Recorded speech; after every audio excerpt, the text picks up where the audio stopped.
I'm Sam. And this is Gabe. And this is Coaster Wars. Alright, ladies and gentlemen, welcome back to the Coaster Wars podcast, the only podcast that talks about nothing related to the name of the actual podcast. Today we're going to be talking about water rides.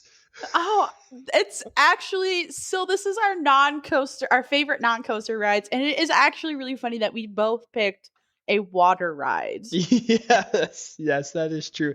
But to be fair, the ride that I picked is like my all-time favorite non-roller coaster ride experience. And just the amount of times that I've ridden this ride, and then just how it is my favorite is, it's a good one. Oh, yeah. And then for me, one of my all-time non-coaster favorite ride at any park we go to, if it has one, we are required to ride it, even if Gabe doesn't want to. I make him do it anyways, is log flumes. And so I had to go through the list and find one, and I think I picked a very good one. Not to mention, I don't think we've talked about any of the rides from this quote-unquote theme park yet. So it'll kind of be fun to get into this park as well. Oh, for sure. But with that, should I introduce these roller coasters? Yes, sir. All right. In the right corner, standing at a max height of 85 feet and reaching a top speed of 50 miles per hour. Hailing from the Tacoma Gym and Florida, it is Jurassic Park River Adventure. In the blue corner, standing at a height of 40 feet and hailing from the mall in Minnesota, it is the Log Chute. Let the fight begin. All right. I think we should get into mine first, only because we're probably going to spend a second talking about yours. Oh, yes. Not only is it one of Gabe's favorite rides, but it also, this almost could have been a nostalgia factor episode too, because that is one of mine and Gabe's favorite rides from when we were kids. We spent hours riding that Jurassic Park ride. Oh, absolutely. So my ride, as Gabe said, it is the Log Chute at the Mall of America. And I don't know how many people know this, but the Mall of America has a whole theme park in the middle of it, basically. And this Log Chute is actually an amazing log flume ride. And it's kind of crazy that it's just in the middle of the Mall of America. Yeah, that is for sure. The biggest thing with both these my God, I'm going to be doing that all episode long. That's the biggest thing with both these water experiences is the theming is on point for both of them. Ooh, yes. And obviously with a log flume, I feel like theming can make such a big difference on the overall ride experience. But obviously these are two, well, even the Jurassic Park ride being a universal located I keep wanting to say roller coaster. This even makes me mad. It's a boat ride. Call it a boat ride. Boat ride. Okay. Anyway, so yeah, like I said, the theming on both these ride experiences are really, really good. Yes. Gabe is very right. If you've never, I don't know how you couldn't have, but if you've never ridden a log flume before, a lot of this ride is just you riding on a little river inside of what is a log. And so at some parks, when you ride the log flume, a lot of that river section, even if it's sort of fast moving, you don't really have anything to look at. So you're kind of just sitting there doing nothing while you're waiting to get what is the inevitable drop and splashdown. Where this ride is so highly themed, you have so much to look at and enjoy in between the more exciting parts of the ride that it really makes an overall enjoyable ride experience. So when we get into this log flume or Log Chute, it opened in August 11th of 1992, and this ride was manufactured by a company called O.D. Hopkins Associates. Just a kind of side note about this manufacturer, the company started in 1962, actually building ski lifts of all things. And they began expanding into amusement parks when they were first contacted by a Texas theme park called Wonderland Park. And they wanted them to build them a reasonably priced log flume. And ever since then, they've been specializing in water rides. They did build a couple coasters before this, but they are very much in the water rides industry now. But back to this specific Log Chute, it is one of the oldest theme park attractions at the Mall of America. It's had a couple different names over the years, but as of now, it is the Log Chute, and the ride is based on the story of Paul Bunyan. It includes, as Gabe said, very, very highly themed areas with singing animatronics. There's music, there's set pieces, and a lot of this is incorporated all the way up to the queue line. And it's really kind of crazy because this is all indoors too. This is obviously the Mall of America. So when we get into this layout, straight out of the station, you go through a slow winding section inside that brings you to that first lift hill, because there are multiple lift hills on this Log Chute, which makes it look like you're going through the house. It's complete with animatronics and music and set pieces, like I said. And once to the top, you then go through another winding section. The water picks up some speed here, and it gives you actually a really great view of the rest of the park. You're basically on what is like the second level of the mall. And then you get a right turn out of this, a straight section, and then you go into a tunnel that is themed like a mining tunnel. You then have a left turn around another straight section where the ride is really starting to pick up some more speed here. And then you go into what is like a shed building, which then opens up into what appears to be like a forest inside. It is also quite dark, so it really gives you that illusion really nice. And this is the first drop on the ride. It's not the biggest drop, but it is an exciting moment because it's so dark in here, you don't really see that it's coming. And then at the bottom, you go back into the building where you have a ginormous Paul Bunyan and Blue Baby Ox animatronics in there. They're literally absolutely huge. And then you come into another lift hill that has lights and sound effects as you're playing. And at the top, you have a very short right turn that then drops you down on that largest drop of the ride. As Gabe said, it was 40 feet. And that is into the splashdown, which then brings you back into the station. Yeah, this is a really good ride experience. This is one of my favorite log flumes as well. And obviously, I'm not a huge fan of log flumes in general. No. But this one is actually one of the better ones that we've been on. But the weirdest thing that I never really got past on this log flume is because it's at kind of the edge of what they call the Nickelodeon Universe amusement park. When you come up that first like lift hill and you make that turn, all you can see is like mall stuff. And it's just really weird that there's like just on the other side of this glass wall is like an actual mall with like a food court and everything. Oh, yeah. And it's just a really weird ambiance because you emerge from like all of the theming of the Paul Bunyan and like being in this forest, and you get to the top, you're like, wait a minute, no, I'm still like in a mall. Like, Yes. it's just super weird. And then the other part too is that like other people can see you on the ride when you're doing some of these turns and stuff, so you can like wave at people that are like shopping and stuff. Yes. But with that, it is a really, really good log flume, surprisingly. And Yes. the gigantic Paul Bunyan statue animatronic thing is just like insane. It's like 20 feet tall. Oh, yeah. It's Like, huge. yes. So obviously they invested quite a bit of like money into the theming on this ride. And with that, it does make it a better ride experience, in my opinion. Oh, yeah. And as Gabe was kind of saying there, they have so much like set pieces and set work. And then this being a log flume, it is a whole huge amount of water. And it looks like a river just like flowing through the middle of this freaking mall. So as you're going through this ride, you do really forget that you are literally inside at a mall and you're just going through this long room. And then, as Gabe said, when you come up to the very top, like I said, you're basically at like a second floor of this building. And it just like you just all of a sudden get the realization, oh my God, I'm still inside. So I think it does a great job to iterate how well the theming is done on this ride and how well they did to kind of disguise that you are still inside, and how convincing the theming is at making you think that you are outside at a theme park when you're literally in a mall. Well, the best part is when you come up the second lift hill and you drop off that like little drop part before you go actually into the main drop. Mm-hmm. That turn when you come out of like the tunnel or whatever you want to call it is right by the food court. So like you come up over this thing and then you just look over and there's the food court Yeah. right there.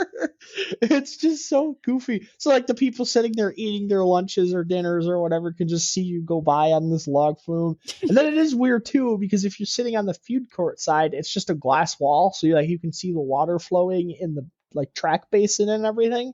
So it's just Hmm. a really weird like combination of two worlds. And then that being said, this is a log flume that will get you wet, from what I remember. Yes. Yes. So when I was doing research into it, they did try to take into consideration that you would be potentially shopping after. So I will say you don't get completely soaked, but you don't stay dry either. You do definitely actually get wet on this ride. And from what I remember from mine and Gabe's experience, we didn't even think it was running, right? And what made us go over and ride it? Do you remember?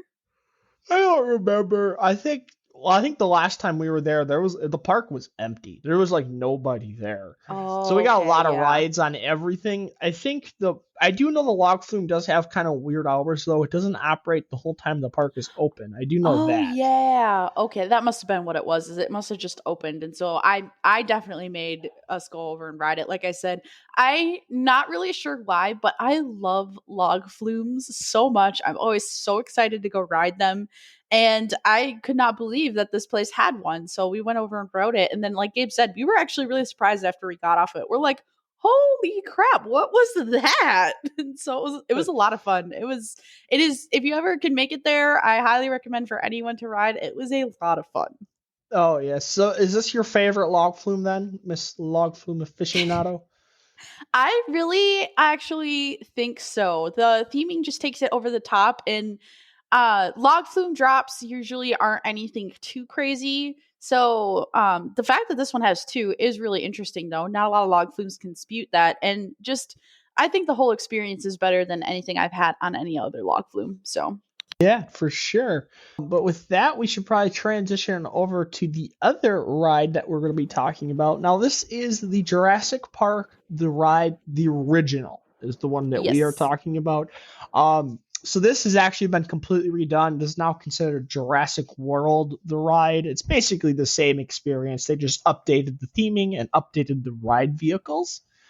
But when we rode this when we were younger, we rode the original. So that is the Hmm. ride that we are going to be talking about today in this episode. That being said, this ride opened in 1996, and it is located at the Universal Studios Hollywood Park, I believe. Yep. And Yes, I think it so. is in the Jurassic Park area of that park. It's a really cool ride for me just because when I was a kid, like there's two types of guys in this world, those who like dinosaurs and those who want to be astronauts. I was the one that liked dinosaurs. Yep. So obviously this was like a must ride whenever we made it down to Universal Studios.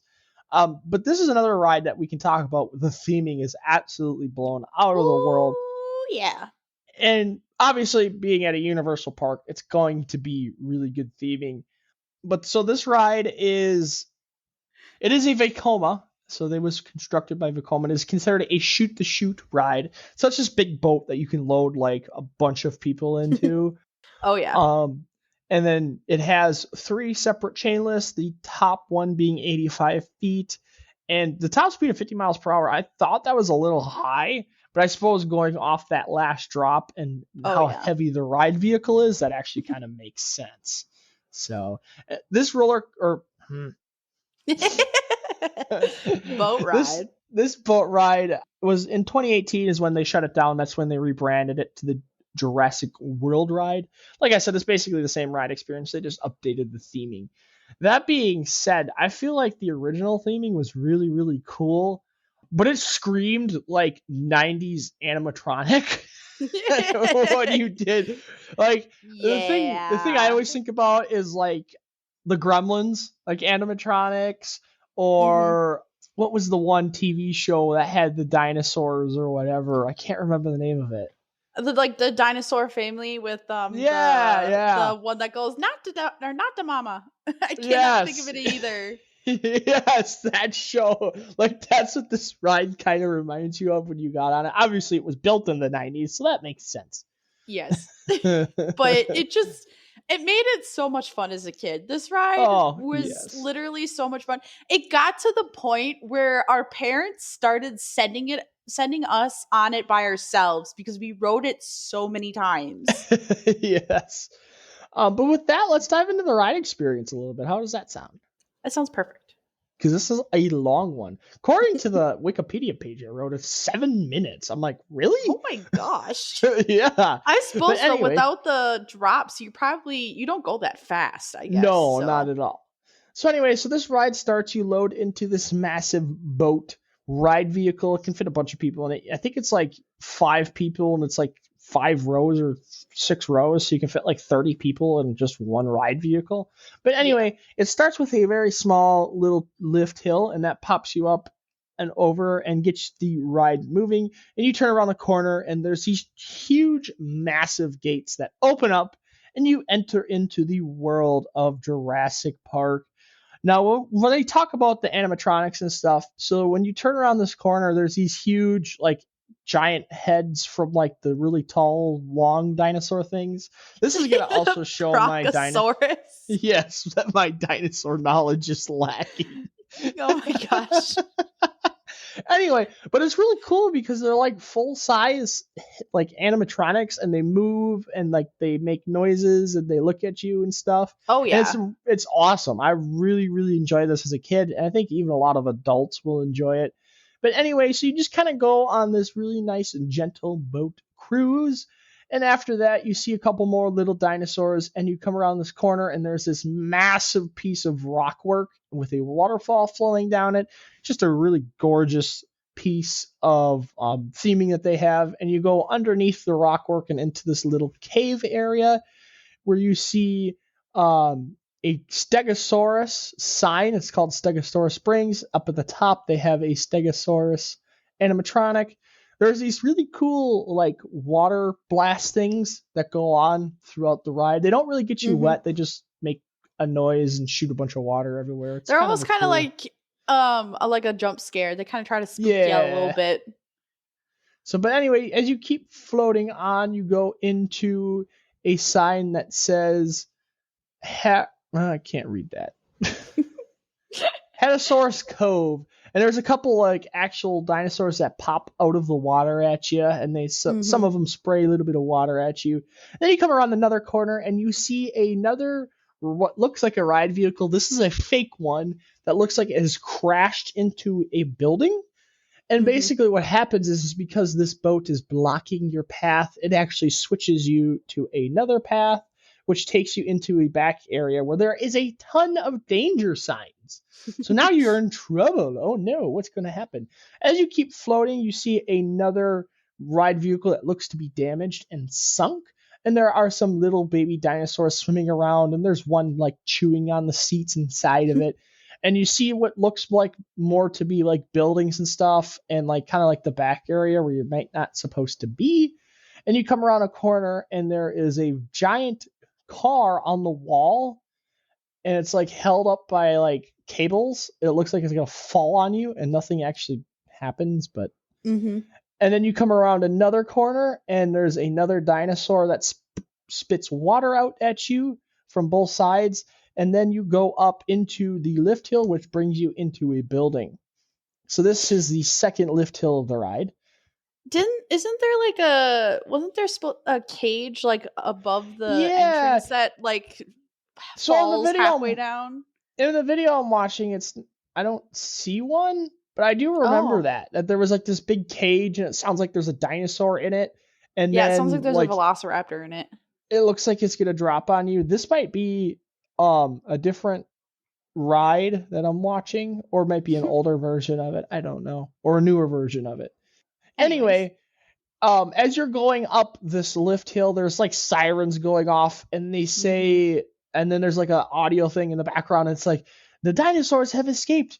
You need to evacuate, kind of like in the movies, obviously. Hmm.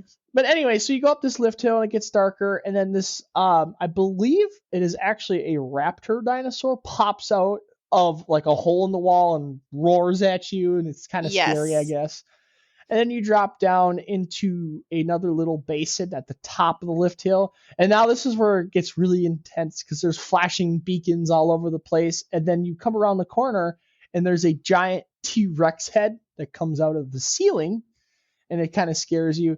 And then you keep going and you go around like another bend, and then you get lifted up just a little bit. And as you get lifted up, the second T-Rex head pokes out of the wall right in front of you, and it looks like you're going to get eaten by it before going down the drop.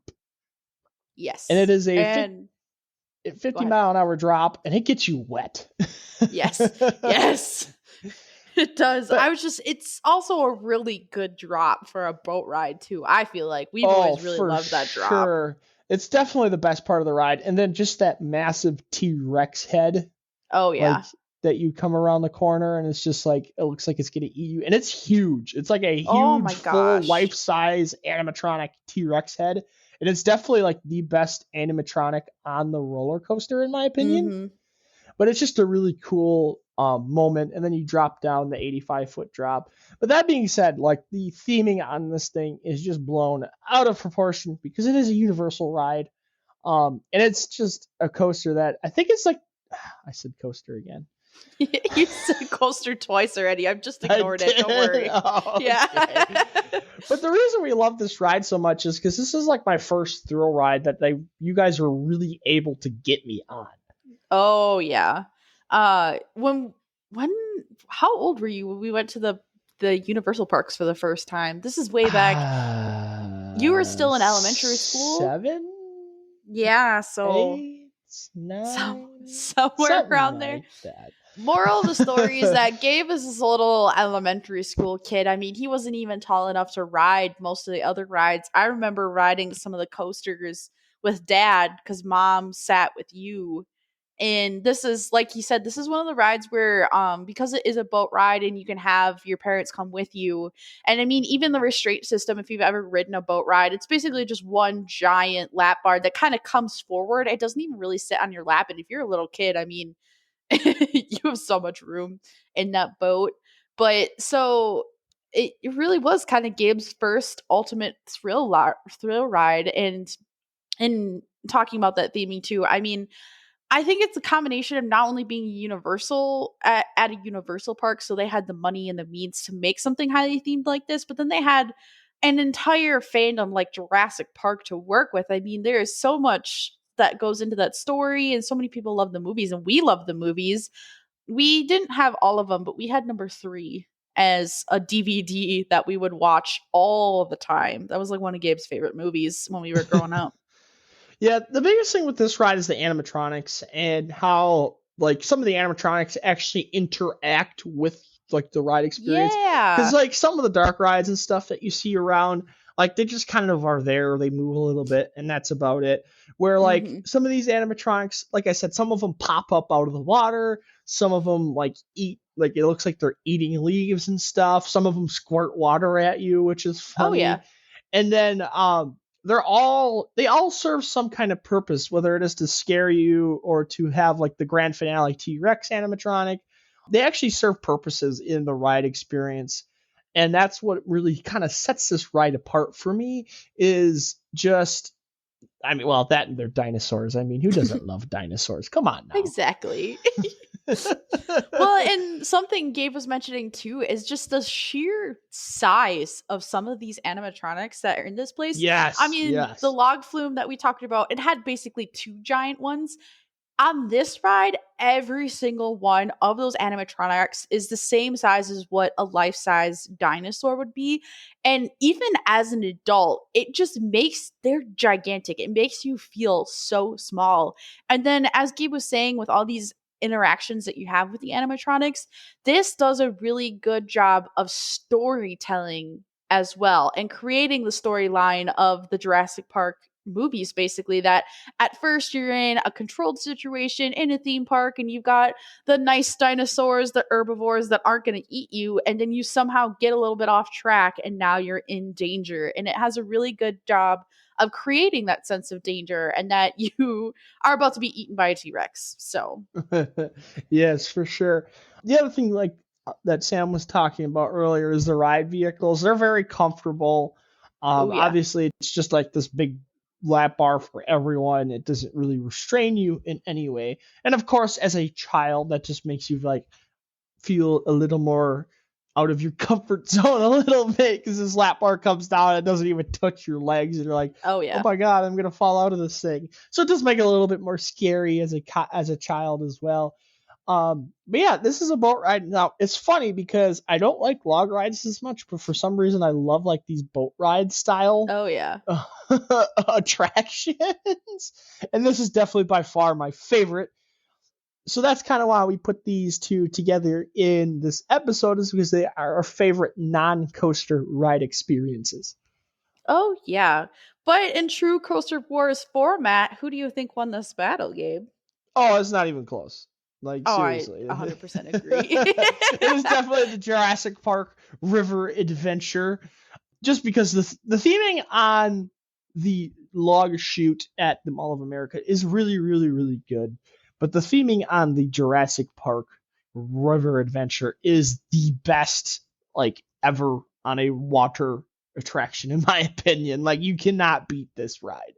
I 100% agree with you. It's and not only is it bigger, is the drop better, the theming is just a little bit better. I mean, like Gabe said, it is at a Universal Park, and as cool as Paul Bunyan might be, dinosaurs are just a little bit cooler. So Yes, for um sure. yeah, and it's also the nostalgia factor there. As Gabe said, we've rode this thing so many times as we were kids, it's not even funny. So it Jurassic Park, it's so good. It was so good every single time. So, Yes, for sure. but with that, what have we? Oh, Gabe, we have quite the episode coming up next. Are you ready for this thing? I don't know if, yeah, it's going to be an undertaking, that's for Oh, sure. I know. And I feel so bad because honestly, it's going to be a lot of Gabe talking. I'll add color commentary basically. Yeah. So kind of what we're looking to do on this special episode is going to be labeled the Son of Beast special, but we are going to be talking about more than just the Son of Beast. I want to bring in the original Rattler at Six Flags Fiesta Texas, not the new one, not the Iron Rattler, the original Rattler. And then we're going to be talking about the company that constructed both roller coasters as well, and diving into who they were and kind of how both these roller coasters came to be. Very interesting, if you guys like nerd stuff about roller coasters, this is going to be the episode to listen to. But if also you're kind of like on the conspiracy theory kind of people, this would also be an episode to listen to, because this is like like a story that you'd be like, nah, that's a movie, or that would never happen in real life, right? Like Oh a yeah. whole amusement park basically being scammed out of their money. And just like I said, there's a whole lot to unpack. Oh yeah. As I said in a previous episode, this is kind of as true crimey as the roller coaster world gets. So if you're into Yes. that, this is definitely the episode for you. It's going to be a very fun episode. It's going to be a very well-rounded episode. And I think a lot of people can find something interesting about what we're going to be talking about. But yeah, I don't want to spoil it too much, so we can't Exactly. talk about it too But much. then moving past this special episode, we have one of our the best names for one of our episodes. It's a coaster you want to talk about, but can't really find a reason. So me and Gabe have both picked two coasters that have both been our lists to talk about. I think I've mentioned mine a couple times. Have you mentioned yours before? Yeah, I think I've said it once or twice, maybe. I don't know. And then after that, we have another interesting episode. We have a defunct coasters you wish you could have ridden. I haven't picked one yet, so I should probably I sit down kind of and do saw that. that. I'll have to do some research. Gabe knows a lot more about the roller coaster world than I do, so of course he's had one picked out already. So, but I think that'll be a really interesting episode to talk about. Yes, for sure. Then after that, we have some more coasters episodes coming up. Obviously, we're going to try and put out consistent content. But as we have said before, life gets in the way sometimes. Yeah. Or, sometimes we just happen to take a roller coaster trip and then you know. Things happen. You don't Busy. record. Yeah, exactly. So, Yes. but with that, thank you everybody for listening. As always, check us out on all of the socials. We are on Facebook, Instagram, and Twitter. And of course, if you have any kind of episode any kind of episode requests you'd like, please email them to us at coasterwarspodcast@gmail.com. It is in the description. Hello? Yeah? You gonna do your sign off? No. You just stop talking. I didn't know.